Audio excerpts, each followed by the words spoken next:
Hello everyone and welcome back to UGC NET mentor. Guys, जैसे कि आप सभी को पता है कि जो आपके यूजीसी नेट जून 2024 के एग्जाम हैं वो हैं आपके 10 जून से। ऐसे में अगर आप आज से काउंट करेंगे 10 जून से आपके एग्जाम है। अगर आप आज मैं इस वीडियो को क्रिएट कर रहा हूँ 28 ऑफ फेब को, इट मीन्स आपके पास अप्रॉक्स 3 मंथ का टाइम है। इस 3 मंथ में किस तरीके से स्टडी करी जाए कि जो आपका एग्जाम है वो क्रैक हो जाए और आपको बार बार एग्जाम ना देना पड़े। सो आज की इस वीडियो में हम एक ऐसा प्लान डिस्कस करेंगे आपके साथ जिसमें हम आपको पेपर 1 पेपर 2 दोनों की बात करेंगे और जो बेस्ट स्ट्रेटेजी रह सकती है इस 3 मंथ के लिए उसको हम आज की इस क्लास में इस वीडियो में डिस्कस करने वाले हैं। सो मेक श्योर आप इस वीडियो को एंड तक जरूर देखें ताकि आपको प्लान अच्छे से समझ में आ जाए और आपको बार बार एग्जाम ना देना पड़े। अपकमिंग सेशन में जून में ही आपका एग्जाम क्रैक हो जाए और इनफैक्ट आपका जेआरएफ हो जाए। तो चलिए स्टार्ट करते हैं, डिस्कस करते हैं। This is about me. जैसे कि आप सभी को पता होगा, अभी तक आपने इस चैनल को सब्सक्राइब नहीं किया सो मेक श्योर आप इस चैनल को सब्सक्राइब कर लें ताकि आपको अपकमिंग वीडियोस के सभी नोटिफिकेशन मिलते रहें। मैंने खुद इस एग्जाम को 5 बार क्वालिफाई किया है। 2015 में मैंने पहली बार इस एग्जाम को क्वालिफाई किया था, देन 2016 में क्वालिफाई किया, 18 में क्वालिफाई किया, 20 में किया, फिर उसके बाद हमने इसको किया 23 में।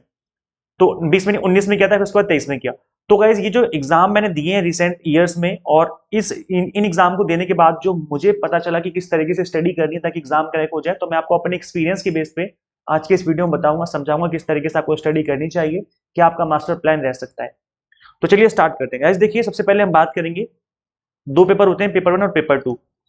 अगर आपने ग्रेजुएशन और पोस्ट ग्रेजुएशन बहुत अच्छे से कर रखी है तो ऐसे में पेपर 2 जो है आपका स्ट्रांग होगा। और अगर आपका पेपर 2 स्ट्रांग है तो ऐसे में अगर आप इसको कम टाइम देंगे तो भी चलेगा। देखो, अगर हम बात करें 3 मंथ प्लान की, तो इस 3 मंथ प्लान में आपको डेली बेसिस पे मिनिमम कितने घंटे देने चाहिए? मेरे अकॉर्डिंग मिनिमम आपको 5 घंटे देने चाहिए। This is minimum time.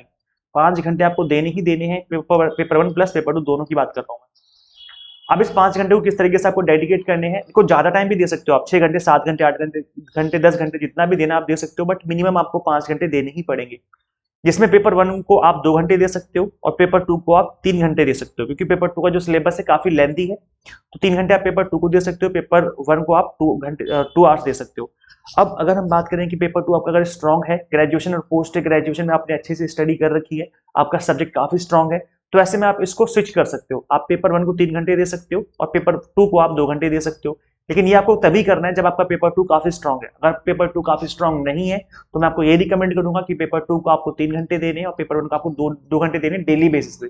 इस तरीके से आपकी 5 घंटे की स्टडी जो है डेली बेसिस पे होनी चाहिए अगर आप जेआरएफ क्रैक करना चाहते हो अपकमिंग सेशन में। इससे कम टाइम दोगे तो बहुत मुश्किल हो जाएगा। ठीक है, पहली चीज तो आपको ये समझ में आ गई टाइमिंग कि किस तरीके से आपको पेपर 1 पेपर 2 में आपको टाइमिंग डिवोट करनी है। दोनों की बात कर रहा हूं मैं आपको आपके लिए। अगर हम बात करें सेकंड पॉइंट की, दैट इज की आपके पास जो 3 मंथ का टाइम बचा हुआ है, इस 3 मंथ में आपको अपने आप को टारगेट देना है 2 मंथ का, कि मुझे 2 महीने में सिलेबस को खत्म करना है, कंप्लीट सिलेबस फिनिश करना है। पेपर 1 का भी पेपर 2 का भी, दोनों का सिलेबस मुझे फिनिश करना है, ये अपने आप को टारगेट देना है। क्योंकि देखो, मिनिमम टाइम में जब हम स्टडी करते हैं तो इसी तरीके से स्टडी करनी पड़ेगी, नहीं तो फिर टाइम निकल जाएगा और आपका सिलेबस ही फिनिश नहीं होगा, फिर कोई फायदा नहीं स्टडी करने का। जो लास्ट का 1 मंथ बचेगा, उस लास्ट के 1 मंथ में आपको कंप्लीट फोकस करना है किस किस चीज के ऊपर? रिवीजन के ऊपर। मतलब इस कंप्लीट सिलेबस को रिवाइज करना है, रिवीजन पे फोकस करना है, प्लस प्रैक्टिस करनी है पीवाईक्यूज के थ्रू। और अगर टाइम मिले तो आप मॉक टेस्ट के थ्रू प्रैक्टिस कर सकते हैं। मॉक टेस्ट लगानी भी जरूरी है, बिकॉज आज के टाइम पे क्या है, ऑनलाइन एग्जाम हो रहा है, इस वजह से प्रैक्टिस करोगे तो बेस्ट रहेगा। तो इस तरीके से आप 3 मंथ को यूटिलाइज कर सकते हैं। अब कुछ स्टूडेंट्स को लग रहा होगा कि सर 2 मंथ में कैसे सिलेबस फिनिश होगा, तो सिलेबस तो बहुत लेंथी है, कैसे हो सकता है, तो इम्पॉसिबल है। तो अगर आपको ऐसा लग रहा है कि इम्पॉसिबल है तो फिर आपकी बस का नहीं है, आप छोड़ दो, कुछ नहीं हो सकता। फिर आप दिसंबर 2024 की तैयारी करना स्टार्ट करो। ऐसा मैं क्यों बोल रहा हूँ? बिकॉज अगर आप सिलेबस ही फिनिश नहीं कर सकते, कंप्लीट चीजें नहीं कवर कर सकते, तो किस तरीके से एग्जाम क्रैक करोगे? एग्जाम नहीं क्रैक होने वाला। तो आपको अपने आप को टारगेट देना ही पड़ेगा। 2 मंथ में आपको सिलेबस खत्म करना है, कंसिस्टेंसी मेंटेन रखनी है। जब आप कंसिस्टेंसी के साथ स्टडी करोगे, डेली बेसिस पे 5 घंटे दोगे स्टडी में, तो डेफिनेटली आपका जो सिलेबस है वो कवर हो जाएगा। ठीक है, पहला पॉइंट समझ में आ गया। पहला पॉइंट क्या था? पेपर 1 प्लस पेपर 2 में टाइम डिवोट करना है 2 घंटे 3 घंटे करके। फिर सेकंड पॉइंट मैंने बताया, क्या बताया? कि आपको 2 मंथ में सिलेबस फिनिश करना है और लास्ट के 1 मंथ में आपको रिवीजन और प्रैक्टिस पे फोकस करना है। रिवीजन प्लस प्रैक्टिस करनी है पीवाईक्यूज के थ्रू।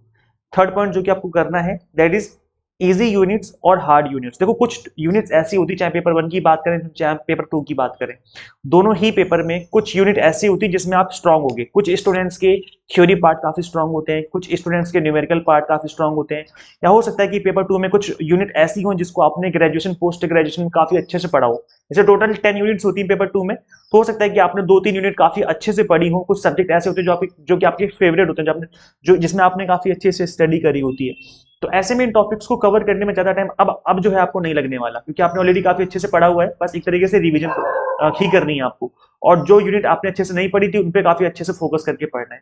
तो क्या करना है, यहाँ पे आपको आइडेंटिफाई करने हैं इजी यूनिट्स, आपके लिए इजी यूनिट्स कौन कौन सी हैं और हार्ड यूनिट कौन कौन सी हैं। देन आपने एक बार इनको आइडेंटिफाई कर लिया तो पहले आप इजी यूनिट्स को पहले फिनिश करना है, उसके बाद आपको हार्ड यूनिट्स फिनिश करनी है। आप एक तरीके से यहाँ पर एक कंटेंट, एक टेबल ऑफ कंटेंट बना सकते हो, लाइक यूनिट 1, यूनिट 2, यूनिट 3, इस तरीके से पेपर 1 की, पेपर 2 की, और जो यूनिट खत्म होती जाए उस पर टिक करते जाओ कि मैंने यूनिट 1 कर ली है, यूनिट 4 कर ली है, यूनिट 2 कर ली। इस तरीके से आप टिक करते जाओ, और जो लास्ट में बचेंगी उनको आपको बाद में करना है। जो हार्ड आपको लगी, जो आपको टफ लगती है, तो पहले इजी कर लो, इजी फिनिश कर लो, उसके बाद आपको टफ करनी है। ऐसा मैं क्यों बोल रहा हूँ, बिकॉज ये साइकोलॉजिकल इफेक्ट होता है। जब आप कुछ कर लेते हो और कुछ करने को बचा होता है तो आपके अंदर कॉन्फिडेंस आता है कुछ करने का। क्यों? क्योंकि आप कुछ ऑलरेडी कर चुके होते हो। समझ रहे हो मैं क्या बोल रहा हूँ, कि जब आप कुछ टारगेट अचीव कर चुके होते हो और कुछ टारगेट बचा होता है तो इस टारगेट को अचीव करना ईजी हो जाता है, बिकॉज आपके माइंड में होगा कि मैंने काफी कुछ कर लिया ऑलरेडी, अब कुछ चीजें ही करनी बाकी हैं। तो इस तरीके से आपका जो थर्ड पॉइंट है ये आपको समझना है कि आपको ईजी और प्लस क्या करना है, ईजी और हार्ड यूनिट्स को डिवाइड कर देना है आपस में, और उसके बाद उस पर फोकस करके उसके अकॉर्डिंग पढ़ना है कि आप किसको पहले पढ़ना है, किसको बाद में पढ़ना है, उसके अकॉर्डिंग प्लान करना है आपको। ठीक है, देन उसके बाद हम बात करेंगे फोर्थ पॉइंट की, दैट इज, देखो ये एक लॉ जो मैं आपको समझाने वाला हूँ, that is this is Parkinson's law. इसको क्या बोलते हैं हम लोग, इसको बोलते हैं हम लोग पार्किंसंस लॉ। पार्किंसंस लॉ क्या कहता है कि अगर कल एग्जाम है, अगर कल एग्जाम है और आपके पास 2 यूनिट पड़ी हैं अभी पढ़ने को, और कल एग्जाम है, कल ही एग्जाम हो जाएगा, तो आप 2 यूनिट आज खत्म कर दोगे। ऐसा होता है नहीं होता? और अगर एग्जाम 1 हफ्ते बाद है, सपोज करो 1 वीक के बाद एग्जाम है आपका, तो हो सकता है कि 2 यूनिट आप खत्म करने में 1 वीक का टाइम ले लो पूरा का पूरा, क्योंकि आपको लगेगा कि एक हफ्ते का टाइम है, आराम से फिनिश कर लूंगा 2 यूनिट, है ना।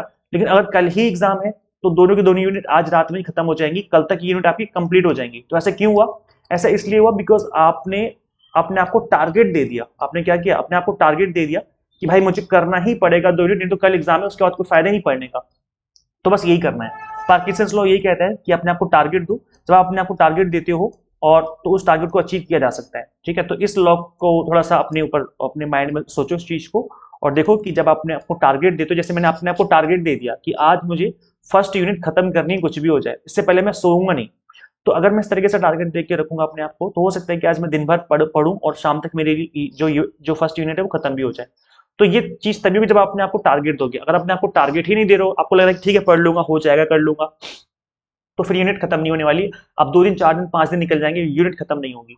तो क्या करना है आपको, अपने आप को टारगेट देना है और अपने आप को एक लिमिट बना दो कि मुझे इस लिमिट में इस चीज को कंप्लीट करना है, कवर करना है। जब आप इस तरीके से स्टडी करेंगे तो डेफिनेटली इसका आपको एडवांटेज मिलेगा, मतलब आपके अंदर प्रोडक्टिविटी आ जाएगी, आप थोड़ा जो आपके अंदर आलसपन है वो थोड़ा सा कम हो जाएगा। और लास्ट पॉइंट आपको फिनिश जो फोकस करना है, दैट इज एवरग्रीन टॉपिक्स। मैं इसकी बात हमेशा करता हूँ, और चाहे आपका यूजीसी नेट का एग्जाम हो, चाहे कोई भी एग्जाम हो, किसी भी फील्ड का एग्जाम हो, अगर आप एवरग्रीन टॉपिक्स को ज्यादा एम्फेसाइज करेंगे, ज्यादा अच्छे से पढ़ेंगे, तो अच्छे मार्क्स लाने के चांसेस काफी ज्यादा हो जाते हैं। ठीक है, ऐसा मैं क्यों बोल रहा हूँ, बिकॉज देखो कुछ टॉपिक ऐसे जरूर होते हैं जहां से बार बार क्वेश्चन बनते हैं, हर बार क्वेश्चन बनते हैं।